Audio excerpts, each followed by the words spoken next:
예, 늘 첫째 주일이면은 하나님께 영광스러운 연주를 들려주는 우리 양상불에게 감사합니다. 우리 격려의 박수 한번 부탁드립니다. 하나님 우리 아버지와 우리 주 예수 그리스도로부터 오는 은혜와 평강이 오늘 이렇게 주일 공동 예배 참석하신 우리 모든 교회에게 함께 있기를 바랍니다. 오늘은 교회력으로는 성령 강림일 후 24째 주일입니다. 그러나 우리 교회는 이제 오늘을 추수감사주일로 지키려고 합니다. 사실 추수감사주일은 교회력은 아닙니다. 하지만 미국으로부터 선교를 받은 우리 한국교회가 선교 초기부터 지켜온 오래된 한국교회의 아름다운 전통이기 때문에 우리 교회도 이제 2024년 이 한 해 동안 지켜주신 성삼위 하나님의 은혜에 감사하며 또 이제 다가올 2025년 새해를 소망하는 마음으로 오늘 추수감사주일을 지키려고 하죠. 사실 교회에서 나눠드린 달력을 여러분들이 집에 가서 보시면 추수감사주일은 11월 넷째 주일입니다. 하지만 이번 주 목요일이 겨울이 온다는 입동이듯이 넷째 주일은 날씨가 너무 이미 추워지는 관계로 우리 재직회의 결정을 통해 이제 우리 교회는 몇 년 전부터 11월 첫째 주일을 매년 추수감사주일로 지키고 있는 겁니다. 성도 여러분, 사도 바울은 사도 자신의 고백처럼 베냐민 지파 사람이었습니다. 그리고 히브리인 중에 히브리인이었습니다. 또한 율법으로는 바리새인이었죠. 당시 최고의 율법 교사였던 가말리엘로부터 율법을 배운 율법 선생으로서 율법의 의로는 흠이 없는 완전한 사람이었습니다. 이른바 말하는 유대 사회에서 이미 성공이 보장된 그런 사람이었다는 겁니다. 엘리트 중에 엘리트였죠. 하지만 이런 사도 바울은 다메섹 도상에서 부활하신 예수 그리스도를 만난 후 회심하여 더 이상 바리새인이 아닌 예수 그리스도의 사도가 되었습니다. 이런 신앙적 배경으로 사도 바울은 스스로 이방인의 선교사가 되어 목숨을 건 무려 3차례나 걸친 선교 여행을 떠났던 겁니다. 그래서 지금의 튀르키예인 소아시아 지역 그리고 유럽에 많은 교회를 세웁니다. 그리고 오늘 사도 서간문의 수신인인 빌립보 교회는 사도 바울이 제2차 선교 여행을 할 때 유럽에 세운 최초의 교회입니다. 하지만 사도 바울이 이 빌립보 교회에게 편지를 보낼 당시 사도 바울 자신의 상황이 매우 안 좋았습니다.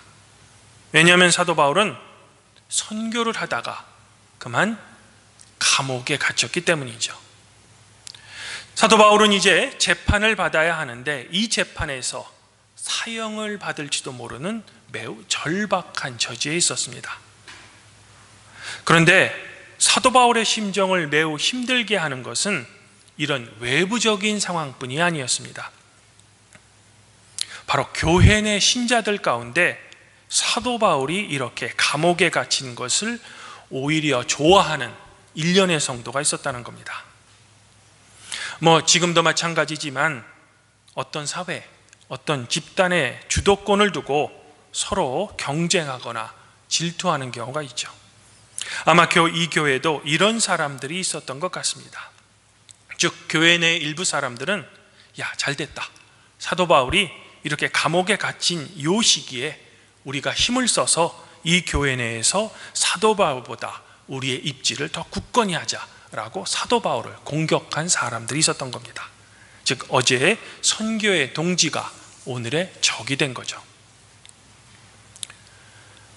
그러나 사도 바울은 이러한 교회 내부에 사도를 향한 모함 그리고 질투에 대해 실망하고 이것에 대해 변명하고 이들을 공격하기보다는 오히려 이들을 통해 예수 그리스도가 더 전파된다면 나는 매우 기쁘다라고 빌립보 교인에게 고백하고 있는 겁니다. 이렇듯 사도 바울은 자신의 상황이 매우 좋지 않았음에도 불구하고 자신이 아꼈던 이 빌립보 교회 교인들에게 아주 정성스럽게 편지를 쓰면서 자신의 처지에 대한 변명, 그리고 재판의 두려움보다는 그 유명한 빌립보서 2장 6절부터 12절에 그리스도의 찬가든 당시 빌립보 교인들에게 오히려 격려가 될 만한 아주 많은 좋은 권면을 편지에서 하고 있는 겁니다. 그래서인지 오늘 말씀 중에는 우리 한국교회 성도들이 개인적으로 매우 좋아하는 성경 구절들이 여러 있습니다. 예를 들면 아무것도 염려하지 말고 다만 모든 일에 기도와 간구로 너희 구할 것을 감사함으로 아뢰라. 또는 나의 하나님이 그리스도 예수 안에서 영광 가운데 그 풍성한 대로 너희 모든 쓸 것을 채우시리라 등 한국교회 성도의 사랑을 받는 여러 성경 구절이 오늘 말씀에는 포함되어 있는 겁니다. 그런데 한편으로는요, 성도들이 매우 좋아하긴 하지만 그 의미를 폭 오해하는 말씀도 여러 개 있습니다. 그중 한 가지를 예로 들면 내게 능력 주시는 자 안에서 내가 모든 것을 할 수 있느니라 라는 성경 구절입니다. 사실 사도 바울의 이 권면은 우리가 어떤 일을 할 때 주님께서 이것을 감당할 모든 능력과 지혜를 우리에게 주신다는 그런 의미가 아닙니다. 이 구절에서 모든 것이란 내가 갖고자 늘 원하는 것, 즉 재물, 권력이 아니고 사도 바울이 앞서 말한 모든 상황에서 자족하는 것, 다른 말로 하면 만족하는 것을 의미합니다. 그러므로 이 말은 이렇게 바꿔 말할 수 있습니다. 내게 능력을 주시는 자, 즉 그리스도 예수 안에서 내가 자족하는 것 또는 내가 만족하는 것을 배웠다라고 말입니다. 목숨을 건 오랜 선교의 경험을 통해 사도 바울은 이 고백처럼 비천에 처할 줄도 알았고요, 풍부에 처할 줄도 알았고 모든 일, 배부름, 배고픔, 풍부, 궁핍에 처할 줄 아는 일체의 비결을 터득했던 겁니다. 그리고 사도 바울이 말하는 그 비결이란 바로 주 안에서 항상 기뻐하는 것, 그리고 아무것도 염려하지 않고 모든 일에 기도와 간구로 하나님께 감사하고 오히려 그분께 모든 것을 의지하는 것을 말하고 있는 겁니다. 사랑하는 성도 여러분, 현재 우리 사회는 여러 가지로 매우 힘듭니다. 양극화가 매우 심하고요, 세대 간의 갈등이 심하고 남녀 간의 갈등도 심합니다. 그리고 우리나라 정치, 경제 생활도 현재 매우 힘들죠. 또한 세계에는 전쟁 중인 나라가 있고 여전히 이 지구상에는 테러와 빈곤이 있습니다. 그리고 우리에게 닥칠 기후위기의 공포 등도 있죠. 즉 우리의 미래가 그리 좋지 않다는 겁니다. 그러면 우리는 예수 그리스도를 우리의 주님으로 믿는 한 명의 온전한 그리스도인으로서 이런 현재 우리가 겪는 불안, 그리고 우리 앞에 놓인 어두운 미래에 대해 우리는 그저 불평 그리고 낙심해야만 할까? 결코 그렇지 않습니다. 우리는 오늘 사도 바울이 자신도 감옥에 갇혀 있는 아주 불안한 상황임에도 불구하고 불평하지 않고 사랑하는 빌립보 교인들에게 권면하고 있는 것처럼 우리의 이런 불안한 현재 그리고 미래의 상황에 관해 그저 아무것도 염려하지 말고 모든 일에 기도와 간구로 그리고 우리에게 필요한 것을 항상 공급해 주시는 하나님께 감사함으로 기도해야 할 겁니다. 그리고 우리가 이러했을 때 역설적이게도 평강의 하나님께서는 여러분과 함께 계셔주는 겁니다. 더불어 우리는 우리에게 능력 주시는 자, 즉 그리스도 예수 안에서 현재 상황에 만족할 수 있는 겁니다. 즉 우리가 아침에 눈을 뜨면 우리에게 생명을 허락하시 주신 것에 대해 감사하고 식사 때마다 일용할 양식을 허락해 주신 것에 대해 감사해야 합니다. 또한 건강을 주신 것도 감사해야 하며 코로나 시기를 회상해 보면 이렇게 주일 예배를 함께 드릴 수 있어도 감사해야 하죠. 물론 여기서 우리가 오해하지 말아야 할 것은 제가 그저 운명의 순종 또는 굴복하라는 것이 아닙니다. 우리는 우리의 현재 상황을 극복하기 위해 하나님께서 우리에게 주신 지혜 그리고 지식을 최대한 발휘해서 우리의 상황을 보다 더 나은 상황으로 이끌어가기 위해 최선을 다해야 할 겁니다. 하지만 그럼에도 우리는 어떤 상황이라도 불평하지 말고 하나님의 은혜에 감사하며 그분이 주시는 은총에 자족하라는 겁니다. 더불어 우리는 빌립보 교인을 향해 사도 바울이 덧비치는 감사 그리고 이들에게 하는 권면도 결코 소홀히 해서는 안 됩니다. 오늘 편지 내용 중에서도 잠깐 언급되고 있지만 사도 바울은 선교할 때 항상 자비량 선교를 원칙으로 했습니다. 다른 사람에게 도움을 받지 않았습니다. 하지만 유일하게 빌립보 교회 교인들이 보내는 선물만큼은 받았습니다. 그리고 그 감사를 오늘 편지에서 언급하고 있죠. 즉 사도 바울은 그리스도 예수 안에서 하나님께 줘서 주시는 은혜에 감사하고 또 만족할 뿐만 아니라 자신의 선교를 도와준 주변의 사람들, 바로 빌립보 교인들에게 감사하고 있는 겁니다. 오늘 복음서 말씀에서도 나병 환자 10명이 병 고침을 받았지만 사마리아 한 사람만이 예수님을 찾아와 감사했을 때 예수님께서는 10사람이 깨끗함을 받지 아니하였느냐, 그 9은 어디 있느냐 라는 말씀으로 성삼위 하나님께서는 항상 여러분의 주변 사람을 통해 여러분에게 당신의 은혜를 베풀어 주신다는 점을 우리는 결코 잊지 말아서는 안 될 겁니다. 그러므로 우리는 오늘 추수감사주의를 보내며 가장 먼저는 우리에게 베풀어 주신 성삼위 하나님의 은총에 감사해야 할 겁니다. 하지만 우리 주변의 고마운 사람들, 예를 들면 여러분의 가족들, 그리고 우리 교회 공동체의 성도들, 그리고 여러분이 소속되어 있는 조그만 사회의 동료들에 대한 감사도 우리는 결코 잊지 말아야 할 겁니다. 왜냐하면 그분들을 통해 하나님께서는 당신의 은총을 베풀어 주시기 때문입니다. 그러므로 이들에게 오늘만큼은 감사합니다 라고 서로에게 감사의 인사를 꼭 해야 할 것 같습니다.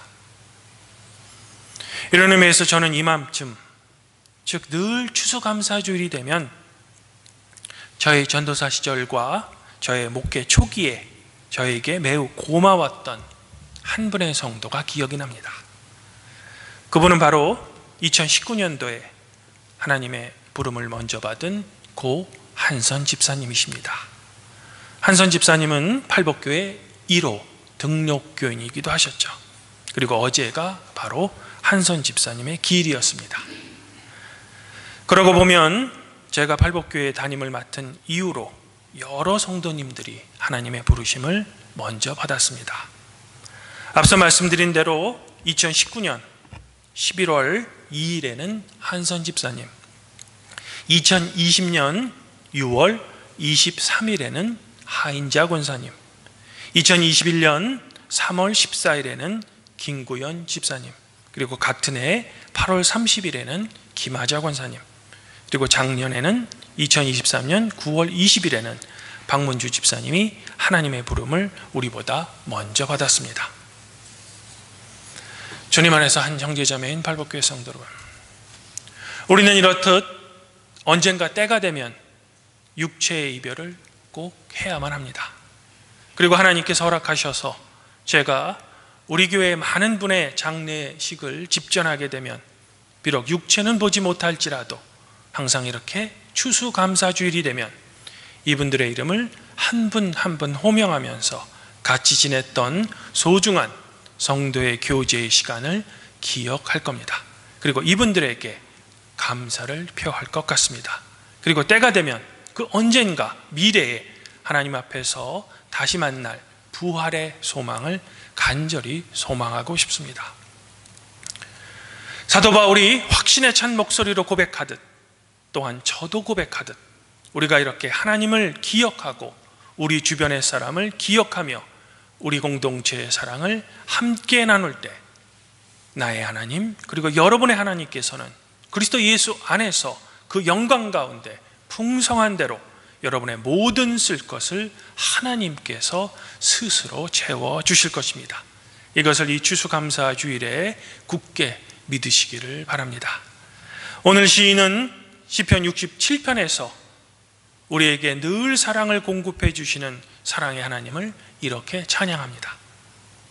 하나님은 우리에게 은혜를 베푸사 복을 주시고 그의 얼굴빛을 우리에게 비추사 주의 도를 땅 위에 주의 구원을 모든 나라에게 알리소서.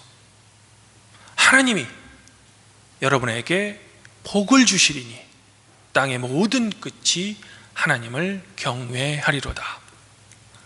아무쪼록 우리 팔복교회 성도는 이제 점점 저물어가는 이 2024년 끝자락에 가장 먼저는 하나님께 감사하시고 여러분 주변에 있는 모든 이들 그리고 우리보다 먼저 하나님의 부름을 받은 우리의 소중한 분들에게 감사하시기를 저는 잠시 소망해 보고 싶습니다. 그리고 이 감사한 마음으로 성삼위 하나님 곧 우리 하나님 아버지께 세세 무궁하도록 영광을 돌리시기를 바랍니다. 바라기는 영광을 받으시기에 합당한 우리 하나님의 아버지의 놀라운 은총과 평강이 오늘 추수감사주일을 이렇게 함께 보내는 우리 발복교회 성도 여러분들 자신과 여러분의 가족 구성원 모두 위에 항상 충만하시기를 성부와 성령과 함께 우리의 유일한 구원자이신 성자 우리 주 예수 그리스도 이름으로 간절히 축원드립니다. 오직 주님께 영광을 돌립니다. 그리하면 모든 지각에 뛰어나신 하나님의 평강이 그리스도 예수 안에서 성도 여러분들의 마음과 생각을 지켜주실 것입니다.